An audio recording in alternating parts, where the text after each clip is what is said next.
Are you interested in some spicy new deck tech? Well, here's your host, Capital G! And peoples of the world, welcome. Capital G bringing you another EDH deck tech here for you. Coming in from Dominaria United, we got Meria, Scholar of Antiquity. She reminded me of a West Side Story.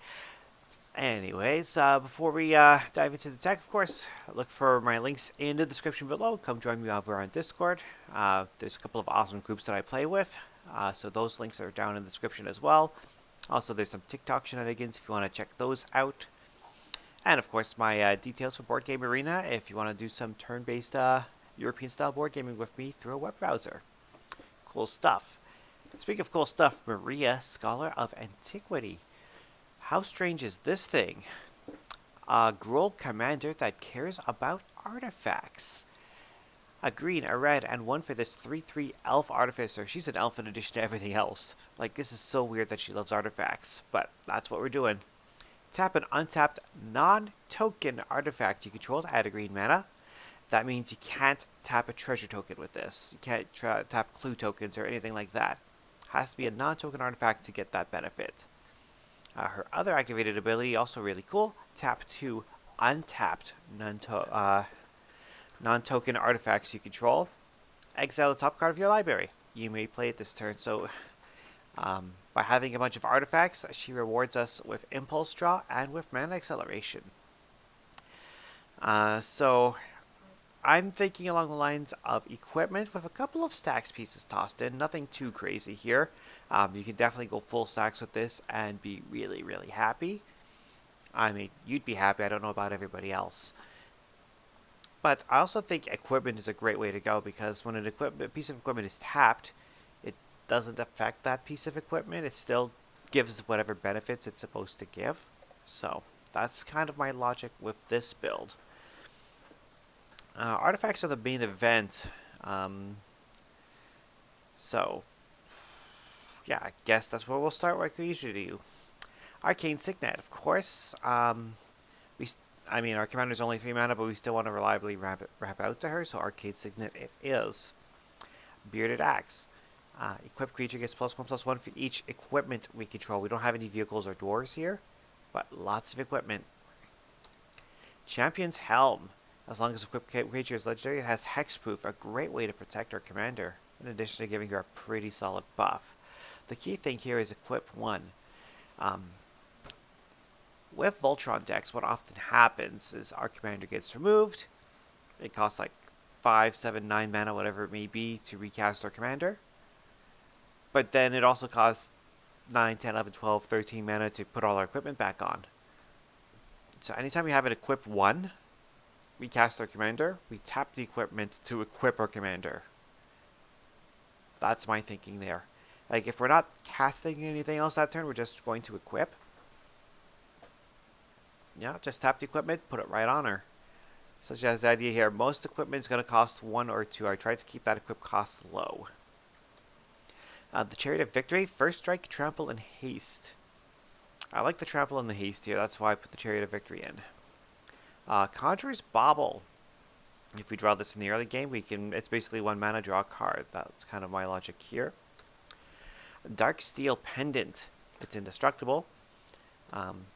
If we just have extra mana lying around, we can always use this to boost this scry.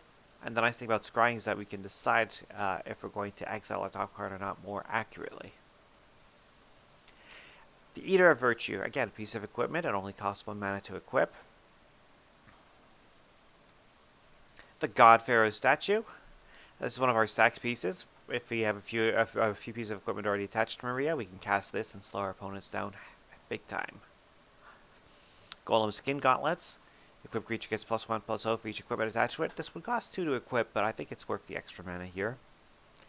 Helm of the Host. This looks a little sus. I'm running red. I'm running Helm of the Host. Am I running the combo with Godo? Yes, I am. So for those who don't know it, the combo here is you cast your Godo, which when it enters the battlefield, it lets you go get any equipment and put it on to the battlefield. And that is why we have Helm of the Host. The idea here is we go get our Helm of the Host onto the battlefield. It's 5 to equip Helm of the Host, and oftentimes we use the card Magnetic Theft to attach the Helm of the Host to Godo, and what ends up happening is that the tokens attack create another attack step, which means Helm of the Host triggers on each one of these, making a new Godo, and we just swing infinitely. Very, very powerful tactic, especially in the CEDH format. But even in casual, really effective stuff. I'm not running the Magnetic Theft, but the idea here is that this already taps for green mana, so there's all my other equipment to cast up to that point. So it should be pretty easy to get to the 11 mana needed to cast this, equip it, and just go off right away. That is the concept here. Moving through the rest of the equipment, we've got Hero's Blade. Equipped creature gets +3/+3, but whenever a legendary creature enters the battlefield under your control, you may attach the blade to it. So if this is already out and we have to cast or recast our commander, well, this auto attaches for free, so we don't even have to tap it. We can use this mana somewhere else. Howling Mine, even with all the extra impulse draw, it would be nice to have actual cards in hand.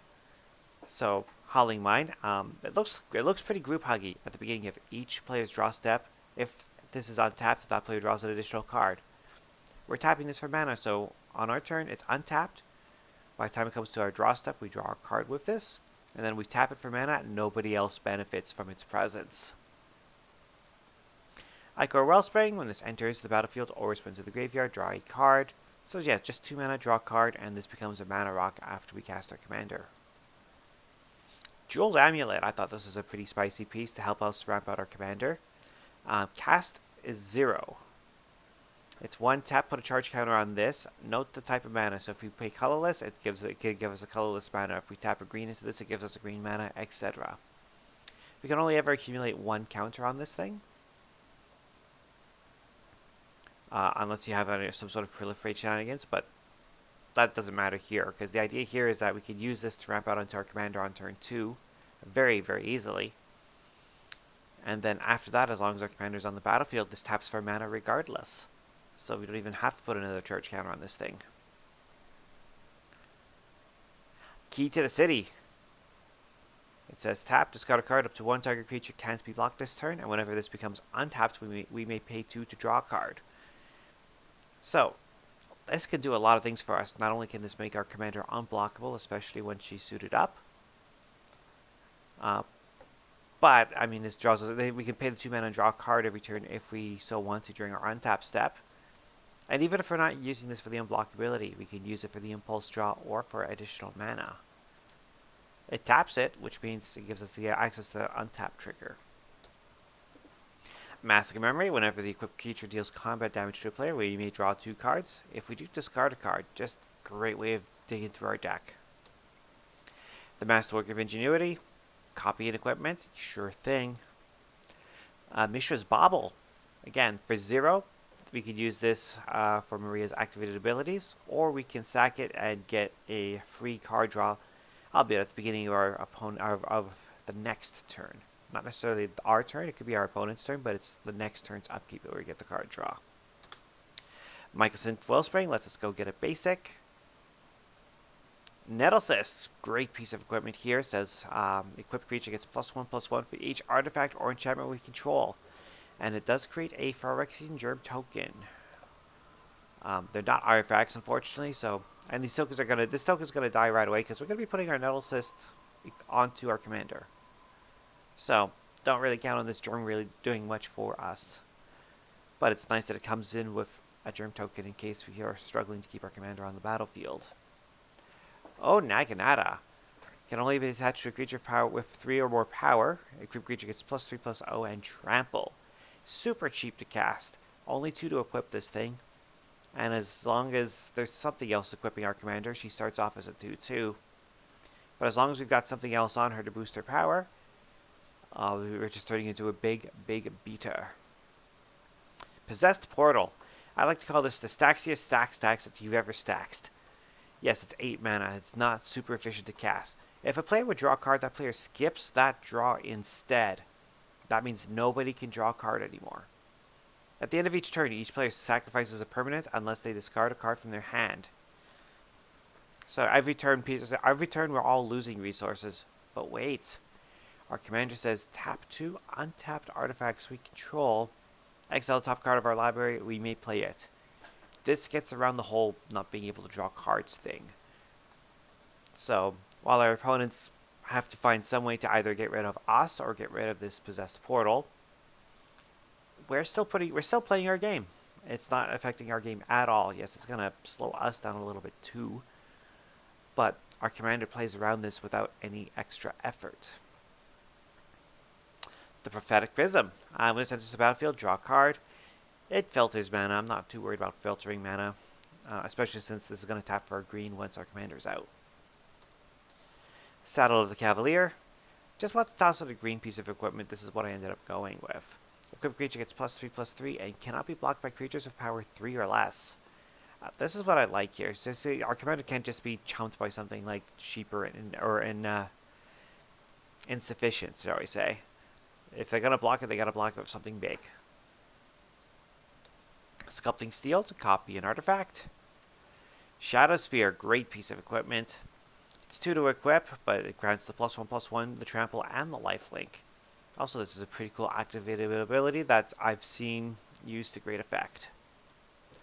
The Sol Ring, of course. Static Orb.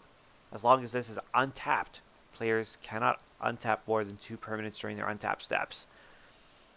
Some people can go really heavy on the stack side of things, and this is just so good in the deck, because our commander can tap this for mana or for an impulse card draw. That way, when it comes back to our turn, we get to untap everything. Our opponents are still stuck untapping only 2 permanents maximum. Swiftfoot Boots for the Hexproof and the Haste. And again, it's got that equip 1, which I really, really like.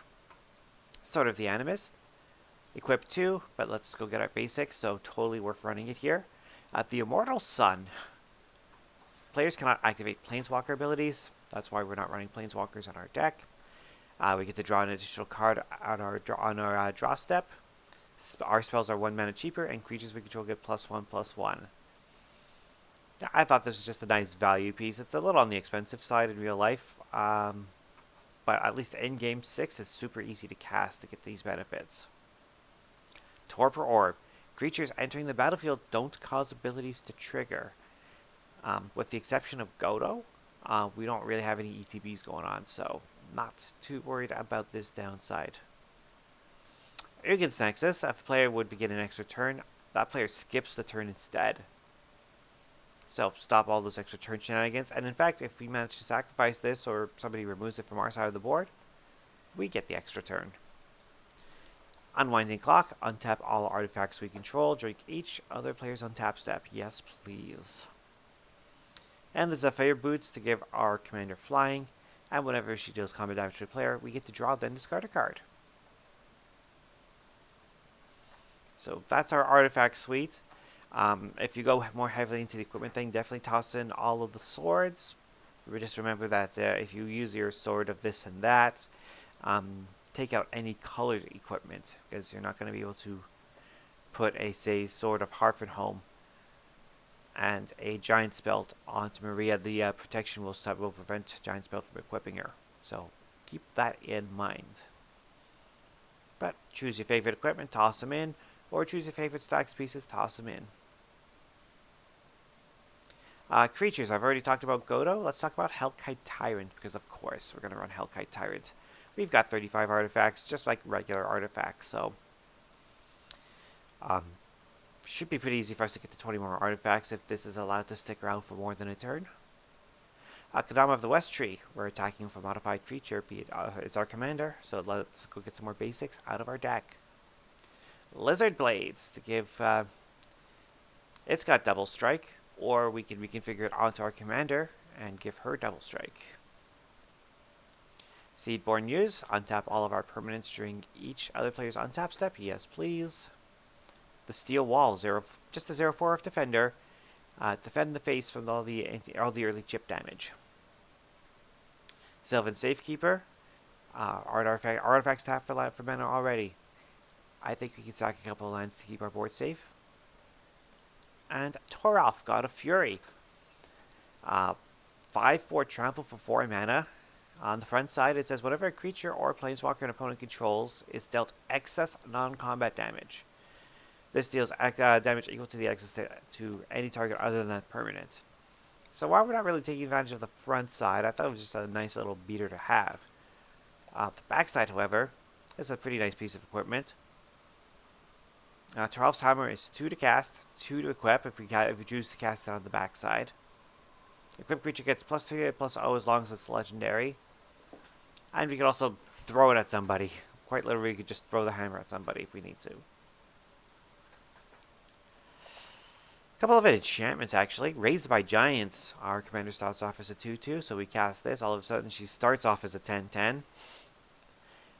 Yeah, I like this card. It's funny. One card that's no joke. It's no laughing matter. The World Spell. Got Freyleys in the art here. That's green, and 5 for this saga. It's got read ahead, so we can start on any of the 3 chapters. Chapter 1 is we get to look at the top 7 cards of our library. Chapter 2 as well, by the way. Both Chapter 1 and 2 is look at the top 7 cards of our library. We can reveal a non-saga permanent and put it into our hand. Chapter 3 is put up to 2 non-saga permanents from our hand onto the battlefield.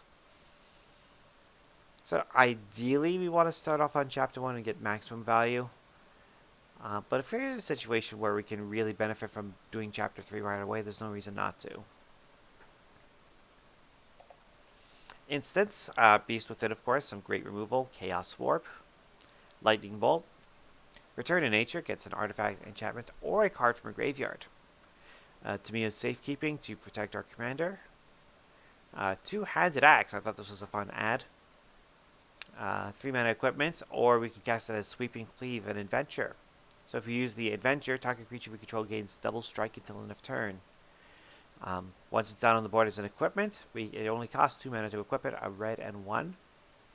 Whenever equipped creature attacks, double its power until end of turn. Yes, please. Our last piece of removal will be Wild Magic Surge. This is always a fun card. Double red. Destroy target permanent opponent controls any permanent. Its controller reveals cards from the top of their library until they hit a permanent card that shares a card type with it. It comes onto the battlefield, and the rest gets shuffled onto the bottom of their library. Great piece of removal spell. We do have one Planeswalker. I said no Planeswalkers, but we do have a Ready Scrap Savant. Just to be able to recycle our graveyards and perhaps filter some cards using the plus. Sorceries, we've got a bunch of these. We've got the Balagad Recovery to bring something back from our graveyard if we need it. Gravel Crush destroys a non-creature permanent. Any non-creature permanent gets planeswalkers, lands, artifacts, enchantments. Chandra's Ignition. We're going to have a big commander. So let's cast Chandra's Ignition and use that to wipe the board and clear the way for the attack. Decimate blows up a lot of things for 4 mana. And I've only had, in all my years playing this game, I've only had one game where I didn't have all 4 targets. So, and it was like, you have to have a target for everything. It's easy. At least I found it very easy, especially as enchantments have become more popular in the format over the past couple of years. Farseek. We are still running some of the sorcery land ramp in order to thin our deck out a little bit, and also make sure that we have access to both our green and red. So Farseek, let's go get a Plains, Island, Swamp, or Mountain card. Obviously, we're looking for a mountain card in this deck. Green Sun Zenith. The idea here is to use this to go get Godo. Hurricane. We're weak to flyers, so let's shoot them all down. And in fact, if we manage to get ahead on our life total compared to everyone else, we might actually be able to knock out our opponents with this because it deals X damage to each creature flying and each player. Nature's Lure lets us go get a forest card. Nylea's Intervention, double green X, and sorry, the name eludes me at time of recording, but someone mentioned that this should have been in my Hazazon deck, and they're totally right. Green X deals twice X damage to each creature flying, so again, another way to shoot down flying creatures. Or we can go search for X land cards and put them into our hand. Both great modes. Rampant Growth lets us go get a basic. Sky Shroud Claim lets us go get 2 forest cards, put them onto the battlefield. 3 Visits lets us go get a forest card. And Time of Need lets us go get Godo. Our lands, we got 33 lands in the deck, so a little thin for my tastes usually, but I think 33 is a good number here. The curve is pretty low. So the Bonder's Enclave, just to give us some card draw in our mana base. Cinderglade, I'm running a bunch of the lands that have both mountain and forest land types, making it very easy for us to have things to search for with our Nature's Lore, for example. So Cinderglade, City of Brass, the Command Tower, Cragtown Pathway, which taps our red if we play it on the front side. Being an MTFC, we could choose to play it on the back side as Timbercrown Pathway. Darksteel Citadel, it's an artifact. So with our commander, this could actually tap for green, or this could be one of the two things we tap in order to do the impulse draw ability. 7 basic forests, a Great Furnace, Highland Forest, it enters the battlefield tapped, but it's the Mountain Forest Snowland from Kaldheim. Inventor's Fair, we've got a bunch of artifacts, this lets us go find one. Carplusian Forest, I love to see the paying lands reprinted. Only 6 of them in Dominaria United out of the 10.